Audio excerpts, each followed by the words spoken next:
Now at 10, aging roads and bridges in our area and the efforts to maintain their safety. Plus, some educators in the Show Me State find themselves at odds with a bill headed to the governor's desk.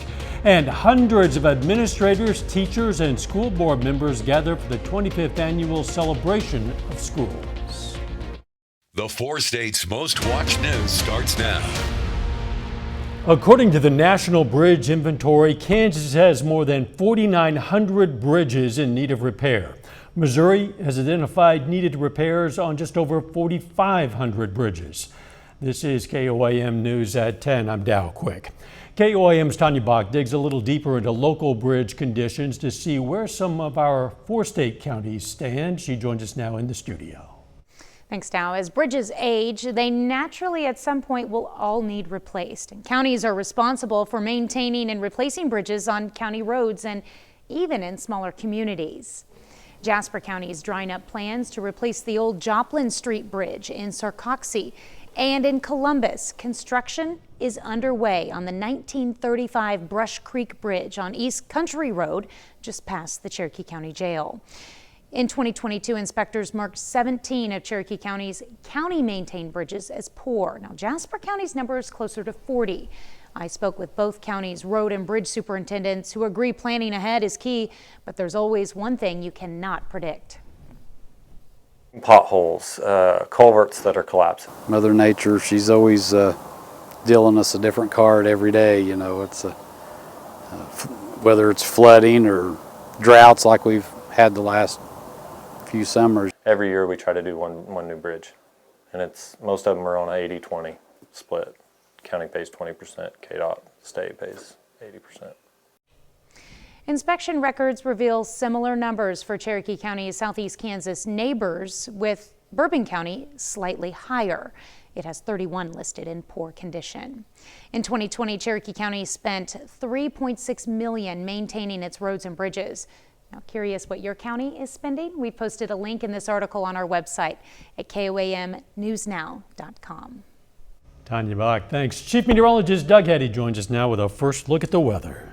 Well, it definitely turned out to be a much calmer day for us today after showers, thunderstorms, severe weather once again on Tuesday night. But today looked pretty good. 82 for a high, started at 59 above our average high, almost 10 degrees above, all the way up to about 73 degrees in temperature. Still look pretty good. We're slowly going to drop back over the next several hours. Kind of breezy today. It's going to stay a little breezy tonight, a little breezy for us tomorrow. But all the big time severe weather today is out across central western Kansas. Won't be affecting us. We may get a few stray guys in here later on tonight, but in general, we're pretty quiet. Now, thunderstorms start to pick up mid to late morning. So 70 by 11, drop back to about 65. Thunderstorms increasing as we go through the daytime hours tomorrow. So we're going to be talking more about that coming up here in just a bit. See you soon. Joplin School Board members are urging Missouri Governor Mike Parson to veto a bill that would raise teachers' salaries and change how state aid to schools is calculated. The Missouri House passed the bill with a vote of 82 to 69, the bare minimum needed for approval. Supporters of the bill say it's good for schools and for teachers. However, members of the Joplin School Board believe otherwise. There's not an unlimited amount of money in Jefferson City, and we do not want the foundation formula or the transportation funding formula to be negatively impacted, which are currently fully funded. And we believe that this could potentially, SB 727 could potentially take funding from those crucial funding sources. The Missouri National Education Association also opposes the bill, arguing it would funnel resources from public schools to private schools. More than 400 administrators, teachers, and board members from 41 area schools met in Webb City today for a celebration of schools. The Southwest Center hosted the celebration, which featured awards including the Southwest Center Trailblazer Award, Teachers of the Year, and Making Learning Come Alive Awards. We have all been educators, everyone that works at the center. So we've been teachers, we've been administrators, and just being able to pay it forward and give back and make a difference in everybody's life is well worth what we do. Public education kind of gets a knock across the country. Southwest Missouri is doing it right. Now, I would love for Missouri to figure out how to pay our teachers more, to address some of the issues that drive people out of our profession. But overall, Southwest Missouri is doing education very well. This is the Southwest Center's 25th year of hosting that celebration. May is National Foster Care Month. In Joplin, Foster Adopt Connect aims at keeping kids out of foster care and supporting foster families. KOIM's Fernandez Silva has more. Being able to help them find a voice, help those young people find a course, chart a course into adulthood. Yeah, that was some of the most meaningful years of my life. The important years in Tom's first life happened when he and his wife decided to become a foster family after their first daughter was born. We had the conversation about how do we parent, how do we raise this child to be giving and loving and kind and generous and all of the things that you want your children to be.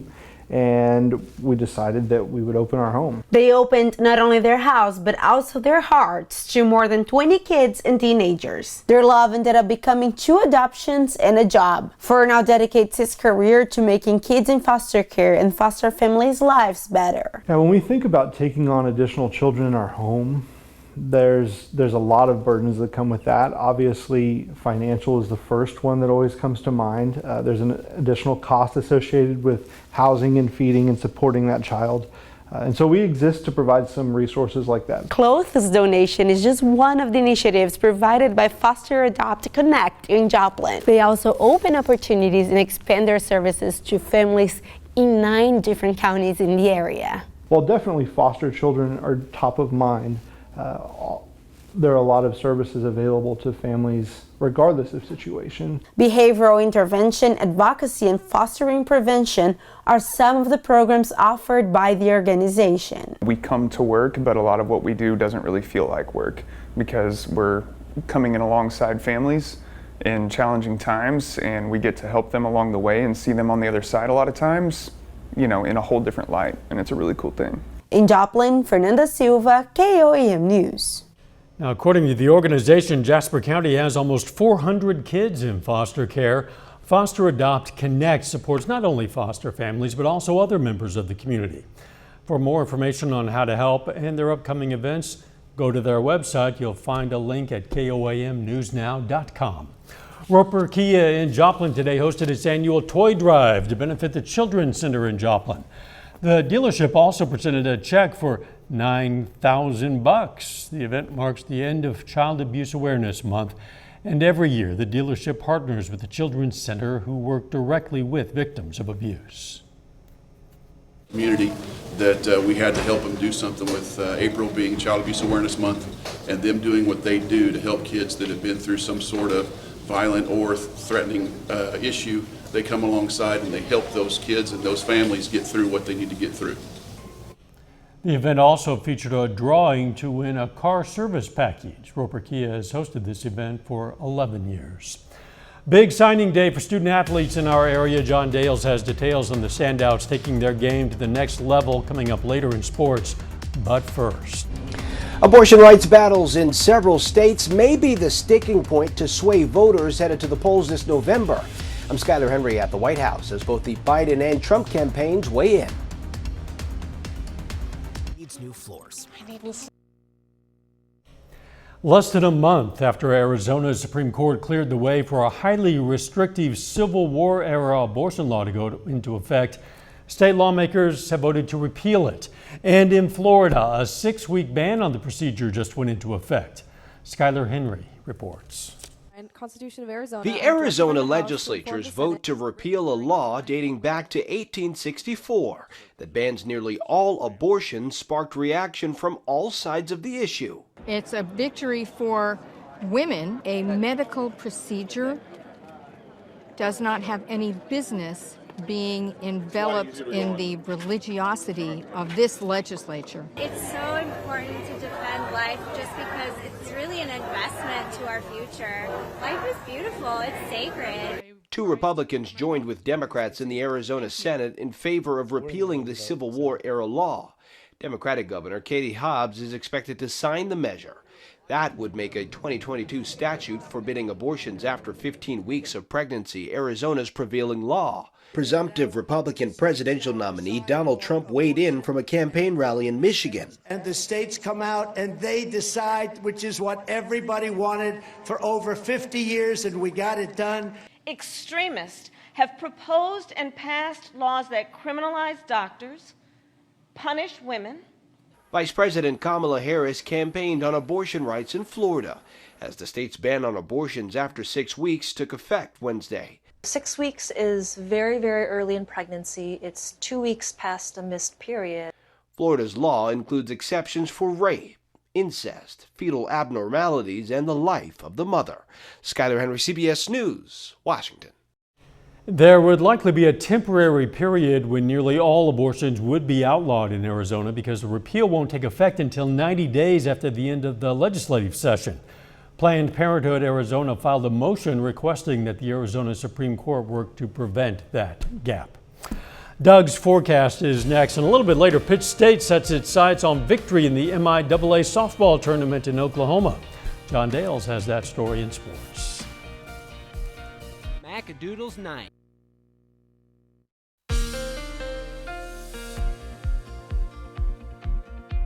Well, it definitely turned out to be at least calmer for us today after the showers and thunderstorms we had last night. Some strong to severe storms across the region. Still had some showers and thunderstorms in the early morning hours, so we got about 1/4 of an inch at the Joplin Airport. But besides that, we've looked pretty good since that point in time. And with all the rain that we have seen, we're still a little bit below normal, which is kind of crazy across the region. All right, going outside. Not too much going on for us right now. We had a few isolated little thunder showers earlier this evening, but overall it looks pretty good. All the big time severe weather, kind of western Kansas. You can see the supercells down through the panhandles of Oklahoma and Texas. Some of this is going to head toward us late tonight so we could get an isolated storm, but really we're going to stay pretty quiet until we get into the daytime hours tomorrow. Here's our trough, or our next system that will affect us on Thursday, and then they're kind of lining up right behind it. So our rain chances start to go up tomorrow morning, highest early afternoon, then slowly taper as we get into Friday. So let's zoom in, let's look at it. Pretty calm tonight, not a whole bunch going on. As we go through the morning hours, we start to get scattered showers, a random thunderstorm popping up. Here's 9:30 in the morning. Increasing toward the noon hour, but notice the location, mainly along and north of I-44. This batch is going to roll east, and then additional ones will fill in behind it along the cold front. These are going to be guys that could be a little bit stronger to low-grade severe. Main threat, gusty winds and hail. Sticking around throughout the evening hours, and then it's slowly dissipating, especially after 10 or 11 p.m. tomorrow night. Should be gone by the time we get into Friday morning. Then Friday is shaping up pretty good, breezy, but temperatures back into the mid to upper 70s for highs. So tomorrow, severe threat is low, but we do have a low severe threat. It's a level 1 out of 5. Again, the main threat would be gusty winds and some hail. Rainfall wise, the areas that have seen the heaviest rain is going to get the rain again. A lot of areas could pick up maybe an inch, maybe 2 inches, and then the farther south you work, lesser amounts. Even our southern counties may not pick up anything at all. So thunderstorms increasing throughout the day, high temp of 76 degrees, and then we clear out by Friday. Let's go into the weekend. Here's our next wave. Showers, thunderstorms Saturday morning, should be out early afternoon due to the timing of the day. Not expecting these to be severe. Showers and thunderstorms mainly in our southern counties on Sunday. Again, non-severe, but I do see another severe weather chance putting tomorrow aside. Early next week, Monday and Tuesday, we're going to have at least a decent threat for some severe weather. All right, so 76 Thursday, 78 on Friday, 74 with those showers on Saturday, 73 on Sunday. Thunderstorms again, Monday and Tuesday with a severe threat, and then again some showers and thunderstorms with a severe threat again next Thursday and Friday. Doug, thanks. The Oklahoma Department of Transportation says it's monitoring that logjam on the Neosho River at Twin Bridges State Park, but isn't closing the bridge just yet. According to a news release from ODOT, The Highway 60 bridge can withstand a buildup of drift much larger than this current massive logjam and found it is not structurally in danger. They say they're working with the GRDA and BNSF Railroad to come up with a plan to remedy the jam, but must wait until the water levels subside. Still ahead, Missouri Southern softball begins play at the 2024 MIAA tournament this afternoon, and several local athletes signed national letters of intent to compete at the collegiate level. John Dales has those stories and more coming up next. Of hearing aids is nearly 5.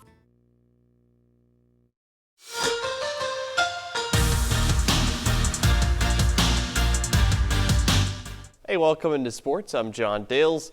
As we start the month of May, several student athletes at Pittsburgh, Joplin, and Girard High School signed national letters of intent today. At Pittsburgh High School today, 4 Purple Dragons signed to compete at the next level. Avery Harrison and Lisette Allen both signed to Pittsburgh State, where they'll continue their dance careers.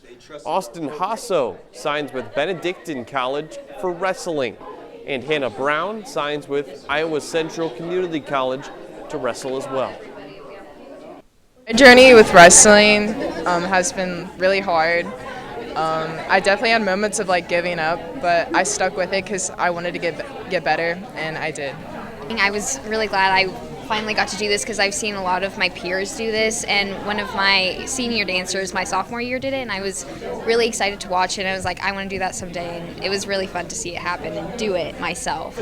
Being a leader is very important to me, and I've just tried to be kind to others, be a leader, be someone that everyone looks up to, and I think that I have achieved that, and it makes me really feel very good. I'm probably the first person from Pitt to do wrestling at Benedictine.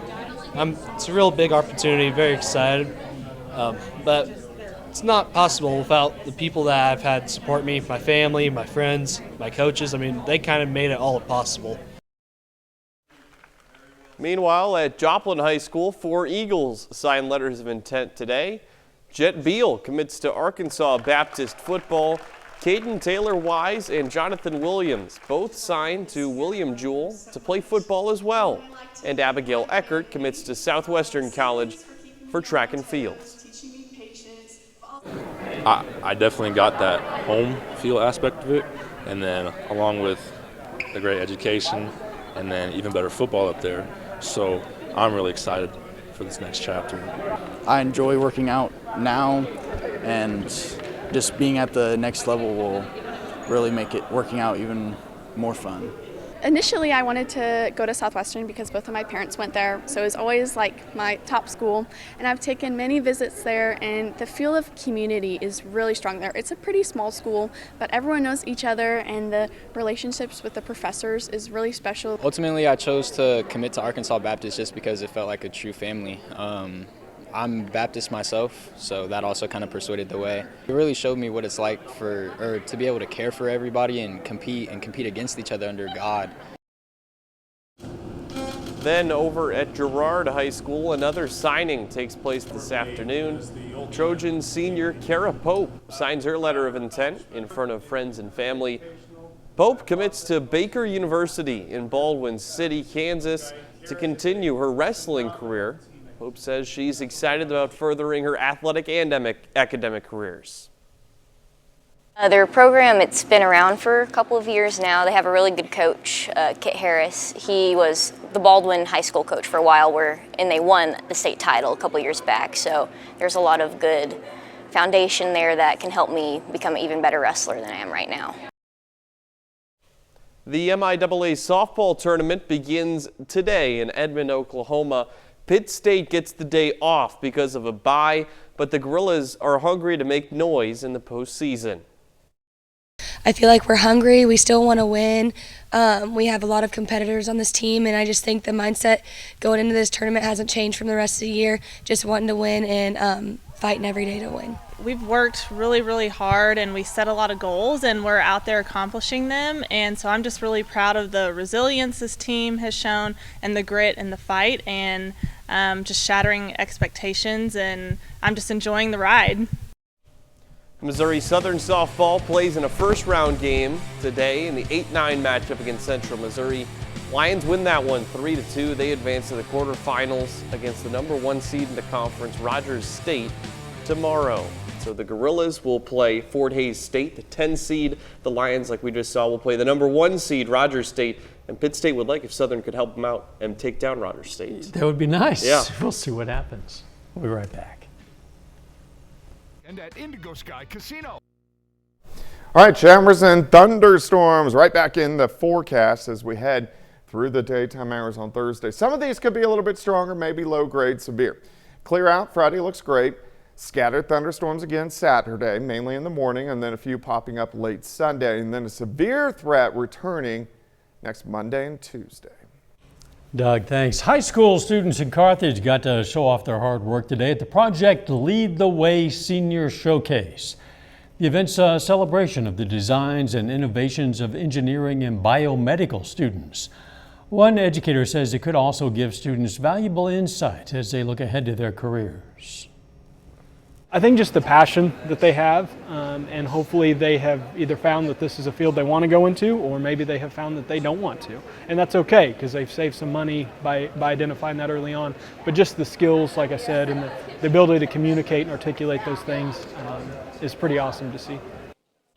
Students were able to showcase their designs with a model, prototype, or schematic and create a marketing plan to pitch their product to potential investors and prepare for their futures, perhaps. Final sports note. Pitt State and Missouri Southern track and field goes to the MIAA Outdoor Championships this weekend. The Gorillas trying to defend their indoor title. We'll hear from them tomorrow. Very good. Thanks for joining us. Hey, don't forget the morning show starts at 5 a.m. and let's make it a great tomorrow.